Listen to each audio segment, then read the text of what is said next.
7% des postes pourraient disparaître. Les comptables, les experts juridiques, les traducteurs, les fonctionnaires des impôts, remplacés par des robots. On nous annonce des centaines de millions d'emplois perdus à travers le monde, remplacés demain par ces cerveaux numériques. Parce qu'ils craignent tout simplement que l'intelligence artificielle ne leur vole à terme leur emploi. Alors... Il y a des emplois en particulier qui sont menacés de disparition par cette... mais vous l'imaginez très bien. Toute cette intelligence artificielle met 300 millions de postes qui pourraient disparaître.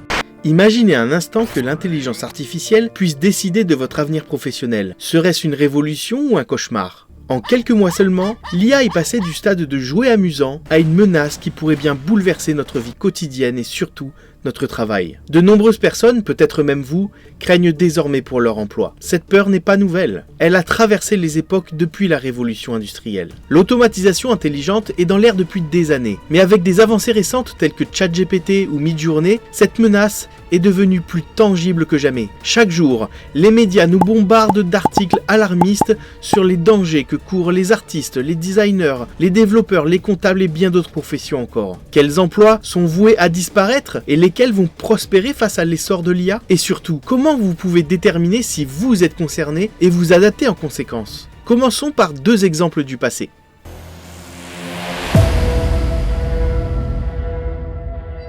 Quand les ordinateurs et les tableurs ont fait leur apparition, les comptables ont tremblé pour leur avenir professionnel. Pourtant, contre toute attente, la proportion de comptables dans la population américaine n'a cessé d'augmenter. Surprenant, n'est-ce pas? Surtout quand on sait que quasiment tout le monde est capable de maîtriser Excel. Prenons un autre exemple, l'introduction des machines dans le secteur agricole. Suite à cette innovation, la part des Américains travaillant dans l'agriculture a drastiquement diminué, pour finalement atteindre un niveau très bas et se stabiliser. Alors, comment faire la distinction entre les métiers qui suivront la tendance des comptables et ceux qui subiront un bouleversement similaire à celui des agriculteurs? Eh bien, il y a un principe essentiel.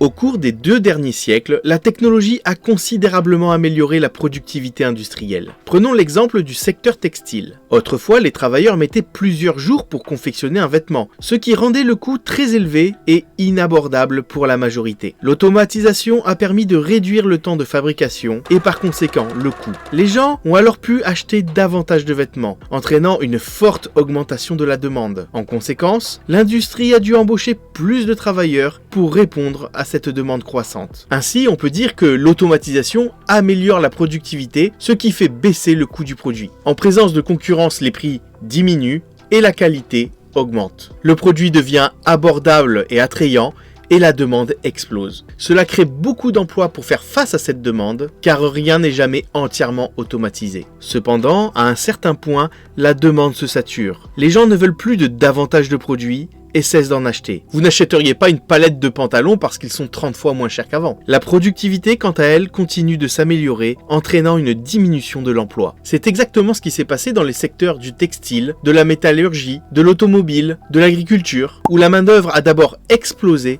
avant de s'effondrer. A l'inverse, l'automatisation a permis aux comptables d'éliminer les tâches chronophages, libérant ainsi du temps pour des missions plus intéressantes et plus utiles, telles que le conseil en gestion financière ou l'optimisation fiscale. Cela a créé davantage de valeur que les clients sont prêts à payer. Mais cette situation pourrait bien changer aujourd'hui.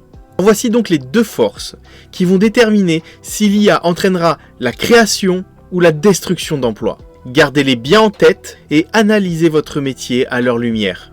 La première force, c'est la vitesse d'augmentation de la productivité. Et la deuxième, c'est la demande latente, ou la demande qui n'a pas encore été satisfaite.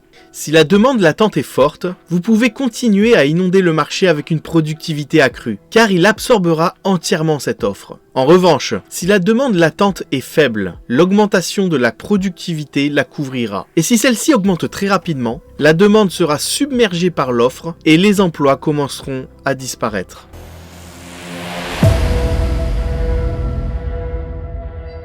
Dans l'industrie du contenu, comme l'art, le divertissement, etc., l'automatisation a apporté une offre infinie. Il y a plusieurs décennies, pour assister à un match de football, vous deviez vous déplacer, prendre votre voiture, vous rendre au stade et voir l'équipe du coin. Aujourd'hui, avec l'automatisation de la distribution des contenus sportifs, vous avez accès à une offre quasi illimitée. Pourtant, même si vous êtes passionné, vous ne pouvez pas regarder 15 matchs par jour. Vous préférez donc regarder les meilleures compétitions comme la Première Ligue ou la Liga qui remplacent progressivement les matchs locaux. C'est en partie pour cette raison que les meilleurs footballeurs gagnent des sommes astronomiques. Cristiano Ronaldo gagne 100 fois plus que ce que gagnait Pelé en tenant compte de l'inflation. Est-il 100 fois meilleur ? Non, les meilleurs raflent la plus grosse part du gâteau, et avec l'offre infinie, cette part est encore plus grosse, et l'écart se creuse encore plus avec la moyenne. Le même phénomène s'est produit dans l'industrie musicale. En 1982, le top 1% des salaires représentait 26% des recettes de billets de concert. En 2003, ce chiffre était passé à 56%, et il a sans doute encore augmenté depuis. On peut imaginer que l'IA provoque dans l'industrie du cinéma un bouleversement similaire que celui qu'a eu YouTube pour la télé. À terme, quiconque s'en donne les moyens pourra produire un film.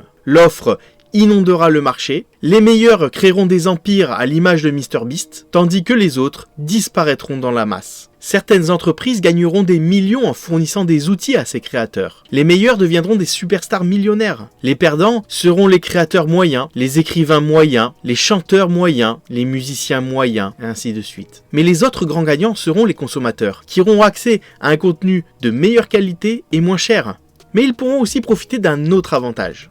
L'IA va révolutionner un autre secteur, celui de l'information, en particulier dans les domaines protégés autrefois comme celui de l'éducation, de la santé ou du droit. Une grande partie de l'éducation repose sur des informations. Les cours, les objectifs d'apprentissage, les leçons, les manuels scolaires, le matériel d'examen, etc., etc. Des sites comme YouTube ou Khan Academy ont déjà participé à améliorer ce système d'apprentissage. Le saint graal de l'éducation est la résolution du problème des 2 sigmas de Bloom. Ce concept, issu des recherches de Benjamin Bloom publiées en 1984, révèle que les élèves bénéficiant d'un enseignement individualisé et adapté à leurs besoins, par exemple avec un tuteur individuel, avaient des performances nettement meilleures que ceux qui suivaient un enseignement traditionnel en classe. En effet, les élèves sous tutorat individuel avaient des résultats supérieurs d'environ 2 écarts types, ou 2 sigma, par rapport à ceux qui apprenaient en groupe. Cela signifie que ces élèves performaient mieux que 98% des élèves apprenant avec la méthode traditionnelle. Donc le meilleur moyen d'aider les élèves à apprendre est de leur donner un tuteur personnel. Toutefois, jusqu'à présent, cela était impossible à réaliser, car trop coûteux en termes de ressources humaines et financières. L'IA est sur le point de rendre cela possible. Nous n'en sommes qu'à quelques mois ou quelques années, et non pas à des décennies de cette réalité. Imaginez pouvoir solliciter votre tuteur personnel pour n'importe quel sujet, à n'importe quel moment, et qu'il vous aide à tout apprendre facilement, de manière divertissante et approfondie. La qualité et la rapidité de l'apprentissage vont s'améliorer considérablement. Mais quelles en seront les conséquences pour l'emploi dans le domaine de l'éducation ? L'IA sera bien plus performante que les humains en matière d'apprentissage personnalisé. Les meilleurs enseignants créeront du contenu, amélioreront les produits d'IA ou donneront des cours particuliers aux enfants les plus aisés. Les autres devront sûrement se réorienter. Un autre secteur d'information concerné est celui de la santé. Un soin peut être décomposé en plusieurs éléments: diagnostic, test et bilan, décision du traitement, exécution du traitement, soins aux patients, pharmacie. Certaines de ces composantes ne sont pas constituées d'informations, comme les soins aux patients qui nécessitent la manipulation d'un être humain pour prélever un échantillon de sang. Ces tâches ne seront probablement pas automatisées de sitôt. Les infirmiers, kinés et autres aides-soignants sont sans doute en sécurité à ce niveau-là. En revanche, les diagnostics et les plans thérapeutiques sont de l'information, tout comme une grande partie de l'industrie pharmaceutique. Cette dernière est d'ailleurs en pleine transformation, notamment grâce à AlphaFold, une initiative d'Alphabet, ou Google si vous préférez. De nombreuses entreprises tentent de surpasser les humains dans le domaine du diagnostic. Et même si elles n'y arrivent pas toujours, elles s'en rapprochent de plus en plus. Il est d'ailleurs très probable qu'elles finiront par l'emporter. Il est impossible pour un humain de se tenir au courant de tous les articles scientifiques dans son domaine, de calculer les probabilités complexes, de prendre en compte son expérience personnelle avec les patients, de bien la pondérer avec les données des articles, d'intégrer des données en temps réel sur les épidémies locales, etc.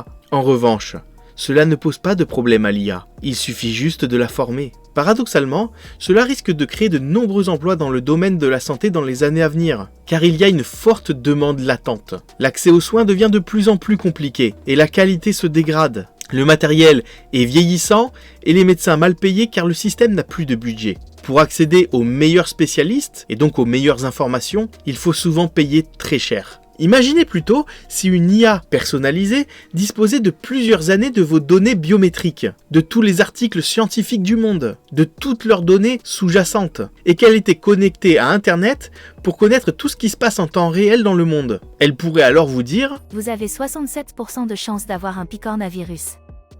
Dans 92% des cas, il se résout de lui-même en 48 heures. Vous avez 23% de chances d'avoir une méningite, qui peut être grave, mais vous pouvez attendre 48 heures avant d'obtenir un diagnostic. Vous pouvez donc attendre de voir si vous vous sentez mieux dans les 48 heures qui suivent ou vous rendre à l'hôpital si votre température dépasse les 39 degrés, auquel cas vous aurez besoin d'un scanner ou d'une IRM. Les décisions seront donc plus faciles à prendre et plus fiables. Les patients perdront moins de temps et d'argent. Les coûts seront réduits et les soins plus abordables. En conséquence, cela augmentera la demande, car celle-ci est loin d'être saturée, et créera probablement plus d'emplois. Le secteur de la santé va donc sûrement être préservé pendant encore un bon moment. Le scénario pourrait également se répéter pour le milieu du droit. Aujourd'hui, faire appel à un avocat n'est pas quelque chose d'anodin comme commander une pizza. Les avocats sont très chers, et c'est logique puisqu'il est très difficile de devenir avocat et que chaque affaire demande énormément de travail. Mais que se passerait-il si chaque affaire demandait beaucoup moins de travail ? Imaginez que vous puissiez donner à une IA tous les détails de votre situation, auxquels elle pourrait d'ailleurs facilement accéder via des fichiers, vos emails et votre téléphone. Elle pourrait alors étudier les lois, les précédents, les jurisprudences, les arrêts, et vous dire avec précision quelles sont vos chances de gagner, quelles preuves vous devrez fournir, comment et où soumettre vos demandes, etc. Est-ce que cela éliminerait votre besoin en avocat ? Non, car en l'état actuel, nous avons toujours besoin d'un avocat pour aller plaider au tribunal, pour signer des documents et d'autres choses aussi encore. Peut-être qu'à l'avenir, le système sera réformé, mais aujourd'hui, seuls les humains peuvent accomplir ces tâches-là. En revanche, l'IA éliminera les autres tâches. Cela signifiera qu'un avocat pourra se permettre de prendre plus d'affaires. Et donc, avec le jeu de la concurrence, les prix diminueraient. Davantage de personnes pourront alors s'offrir leurs services, donc la demande augmentera et les emplois avec. En revanche, si ce qui limite la justice n'est pas le temps d'avocat, mais le temps du juge, alors les avocats ne pourront pas traiter beaucoup plus d'affaires. Les coûts diminueraient quand même en raison des gains de productivité, ainsi que les prix en raison de la concurrence, mais la demande ne pourra pas être satisfaite en raison des délais d'attente. Et donc, seuls les meilleurs avocats garderont leur emploi. Mais les juges pourraient aussi se faire aider de l'IA, et donc réduire les délais d'attente, et donc... Vous avez compris, ainsi de suite. Le secteur du droit pourrait donc bénéficier des avancées de l'IA en permettant une plus grande accessibilité aux services juridiques et en augmentant potentiellement la demande et les emplois dans ce domaine. Voyons maintenant d'autres industries comme par exemple la logistique. Dans le domaine de la logistique, l'automatisation est déjà en place depuis plusieurs années, mais cela s'accélère fortement. Il suffit de voir la parade des robots dans les entrepôts d'Amazon pour s'en rendre compte. D'ailleurs, ce qui s'est passé chez Amazon illustre parfaitement ce dont nous venons de parler. L'automatisation a permis d'augmenter la productivité, ce qui a créé des milliers et des milliers d'emplois. Cela a également rendu possible la livraison en un temps record et sans coût supplémentaire, ce que tout le monde souhaitait et qui a contribué à sa croissance extrêmement rapide. Comme Amazon ne pouvait pas tout automatiser, l'entreprise a embauché 1 600 000 travailleurs dans le monde entier. Cependant, aujourd'hui, la demande ralentit et l'automatisation rattrape son retard. Quelques années seulement après avoir embauché tous ces travailleurs, leur nombre a déjà commencé à diminuer en 2022. Nous sommes passés très rapidement de la phase de croissance de l'emploi à la phase de destruction de l'emploi. Un autre domaine touché par l'automatisation est celui des transports et plus particulièrement celui des conducteurs. Il y a encore quelques années, personne pensait qu'un jour la conduite serait entièrement automatisée. Aujourd'hui, c'est déjà une réalité. Il y a déjà des robotaxis dans certaines villes et la conduite de camions sur de longues distances sera bientôt la norme. En mars 2023, un camion à 18 roues autopiloté a transporté des marchandises entre Dallas et Atlanta pendant plus de 5 jours d'affilée. Fonctionnant 24 heures sur 24, il a parcouru plus de 10 000 km, effectuant 4 allers-retours et livrant 8 chargements de marchandises. Un camion traditionnel, dont le conducteur doit s'arrêter pour se reposer, aurait eu besoin de plus de 10 jours pour livrer le même fret. Il est plus facile de conduire sur les autoroutes que dans les villes, c'est donc le fret qui sera automatisé en premier. Cela pourrait faire baisser les coûts, de sorte que la demande globale de transport pourrait augmenter. Par conséquent, l'emploi dans la livraison du dernier kilomètre pourrait aussi augmenter à court terme, jusqu'à ce que l'automatisation le rattrape et élimine totalement ces emplois. Parmi les industries dont la demande est encore inexploitée et qui pourraient bénéficier de l'IA, la construction est un secteur clé. La construction résiste à l'automatisation depuis plus d'un siècle, car il est étonnamment difficile d'automatiser une partie du processus de construction. Cependant, même si nous parvenions à automatiser une certaine partie des tâches de construction, les prix ne baisseraient que de très peu, car le principal coût de l'immobilier n'est pas le travail humain, mais plutôt le terrain et les matériaux. Les améliorations apportées à la construction ne feraient donc pas augmenter la demande et l'emploi dans ce secteur diminuerait probablement. La garde d'enfants est un sujet sensible qui pourrait bénéficier d'un sérieux coup de pouce en termes de productivité grâce à l'IA. Les enfants jusqu'à 3 ans sont encadrés par des structures de la petite enfance, par leurs parents, d'autres membres de la famille, ou même par Cocomelon ou Blippi. Aucun de ces acteurs ne peut offrir aux enfants toute l'attention personnalisée dont ils ont besoin, comme nous l'avons vu avec le problème des 2 sigma de Bloom. L'IA pourrait répondre à ce besoin en suivant la curiosité des enfants, en répondant patiemment à chacune de leurs questions, en jouant à des jeux abrutis pendant des heures, et je sais de quoi je parle, j'ai 4 enfants, et en les stimulant un peu plus chaque jour. Cela augmenterait considérablement la productivité des structures de la petite enfance. Cependant, dans de nombreux pays, dont la France, la réglementation limite le nombre d'enfants que peut accueillir une structure. Le ratio employé-enfant ne baissera pas, et donc les coûts non plus. Ces emplois ne devraient donc pas être touchés à moyen terme. En revanche, les parents pourraient décider de se passer de la garderie et faire en sorte que leurs enfants restent à la maison car mieux éduqués et pris en charge par l'IA tout en télétravaillant. Dans ce cas, il ne devrait donc pas y avoir non plus de croissance d'emploi dans ce domaine.